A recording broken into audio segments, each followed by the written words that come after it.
In today's gaming world, journalists and developers talk and work together to showcase their games months, sometimes years in advance, getting consumers and the public pumped and excited about the upcoming release of the game. Things like detailed features are revealed, character story points, mechanics are all slowly exposed over time. However, with multiple interviews and announcements, game developers sometimes pledge too much, and due to budget or time constraints, things promised are left out of games. Hey Shackers, Greg here, and as you could probably already tell, I'm here to talk about broken promises in video games.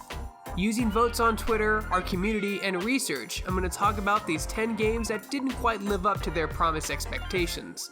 This could mean things like bait and switch tactics, mechanics flat out missing in games, or just things promised in a variety of developer interviews that just aren't in the game itself. I'd also like to stress that this list has nothing to do with the overall quality of the game, and just because a game is on this list, it doesn't mean it was a bad game. It just means that stuff we expected was missing on arrival. And of course a few bad games will be on here, but this list isn't focusing on good or bad games, just ones that were overpromised. That said, these are the top 10 broken promises in games. You wouldn't lie to me, would you, Uncle Martin? Because if you did, I'd be so angry. I don't know what I'd do. No, I wouldn't lie to you. Get into bed. A land of innocence has no need for gods. Until fate intervenes. Lionhead has a history of breaking promises, and with the introduction to the game Black and White, they promised a lot of things possible, mainly a new and clever AI system that allowed your creature to learn and respond to your way of playing. Instead, what we got was a creature that kind of did its own thing, and sometimes listened to you and sometimes didn't. A lot of this was fixed in their sequel, Black and White 2, but the overall terrible AI in the first was a big broken promise. Here lived a boy and his family, a boy dreaming of greatness, of one day being a hero. Sometimes he imagined himself as a noble knight or a powerful wizard. And other times he dreamt he'd be an evil warrior. The hype was huge for this game, shaping your character through unique decisions and crafting a world based around those decisions. However, players were met with a disappointing game experience. The choices were so straightforward, good or bad. It kind of eliminated the hype. No shades of gray were to be found. It was either kill or don't kill the chicken, leading to the overzealous Lionhead Studios into more trouble with fans.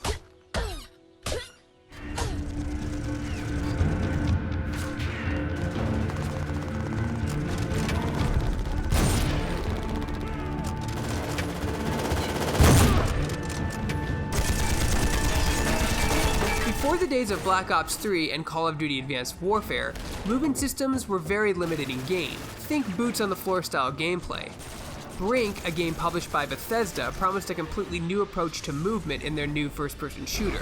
Free-flow controls that would feel smooth and innovative in a world of first-person shooters. Instead, fans were treated to a typical FPS. The game received mediocre reviews, and the innovative movement system was hardly worth the wait. Sure, it was a good game, but if Bethesda had not so aggressively marketed the whole innovative move mechanic, it may have been better received.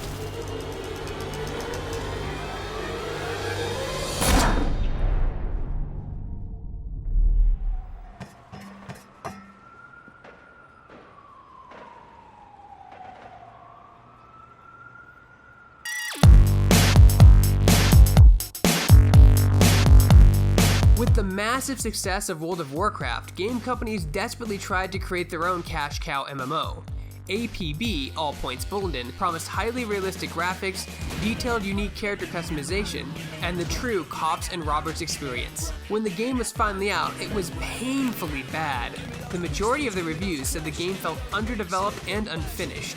Then there was the promise of it going to be on Xbox 360, which also never came to light. The promised feeling of cops and robbers was painfully executed very poorly. The studio ended up being bankrupt, and the APB servers were shut down, until a new company, K2 Network, bought the property and re-released APB as a free-to-play game in 2011.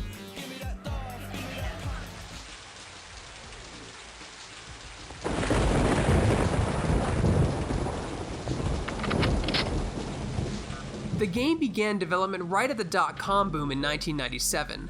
However, the game wouldn't officially release until the year 2000. The game made a lot of promises and nearly broke all of them. Daikatana was best known for its incredibly aggressive marketing campaign, promises of different time periods, and dozens of unique enemies to fight. It was this game that taught the hard lesson that devs should announce and reveal features very cautiously. It was a perfect example of overhyping and not being able to live up to the standards.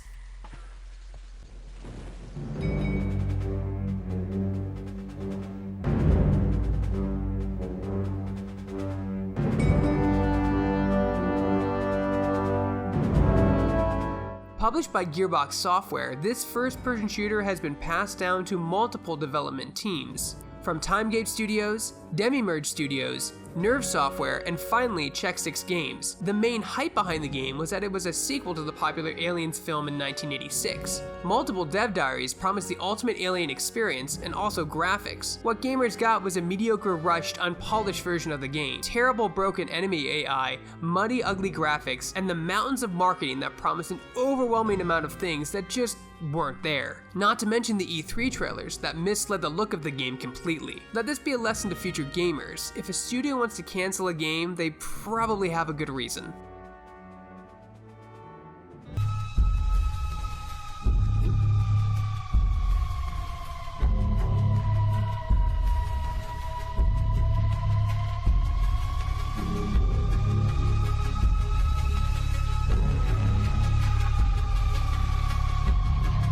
Another title made famous by an impressive E3 trailer that ended up looking nothing like the game. Of course, this is just one of the many broken promises Ubisoft made. The world seemed dead, the graphics were nothing like we saw in the E3 trailer, and the whole game was just bland.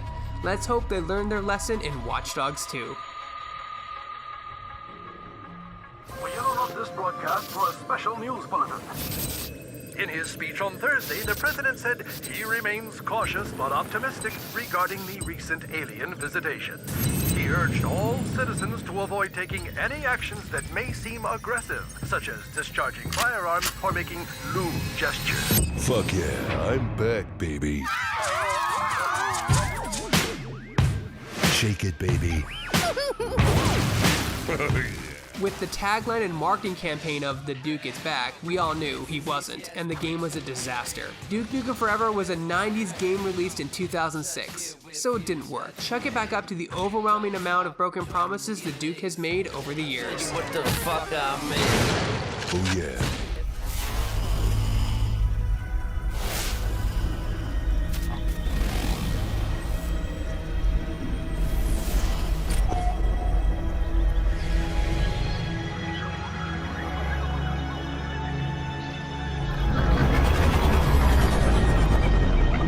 A classic example of overextending ideas while promoting your game. The biggest promise that misled gamers was the complete lack of multiplayer at launch. Will you be able to play with your friends?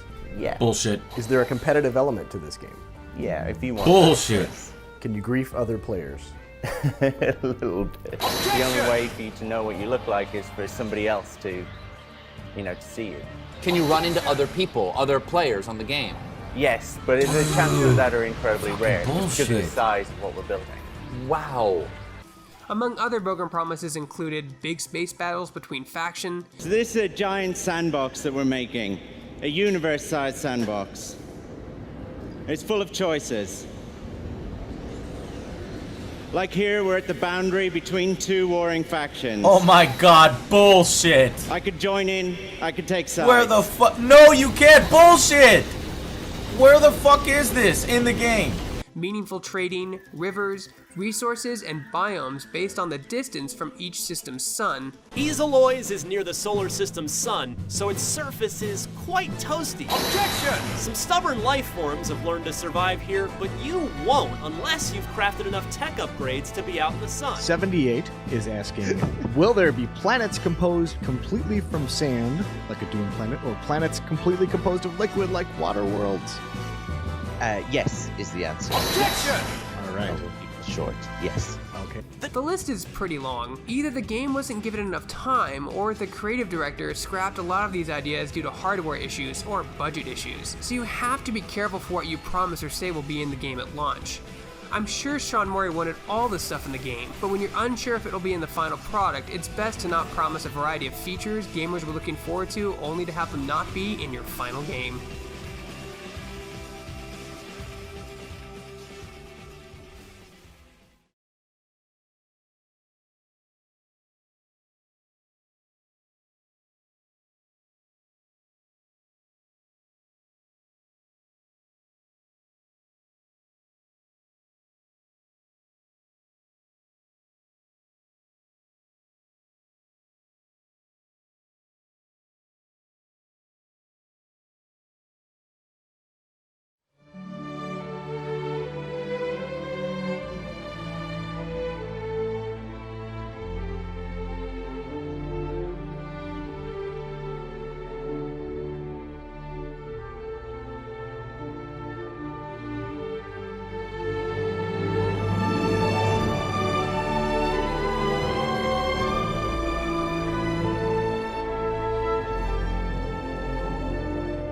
Right off the bat, I'm going to repeat what I've always said.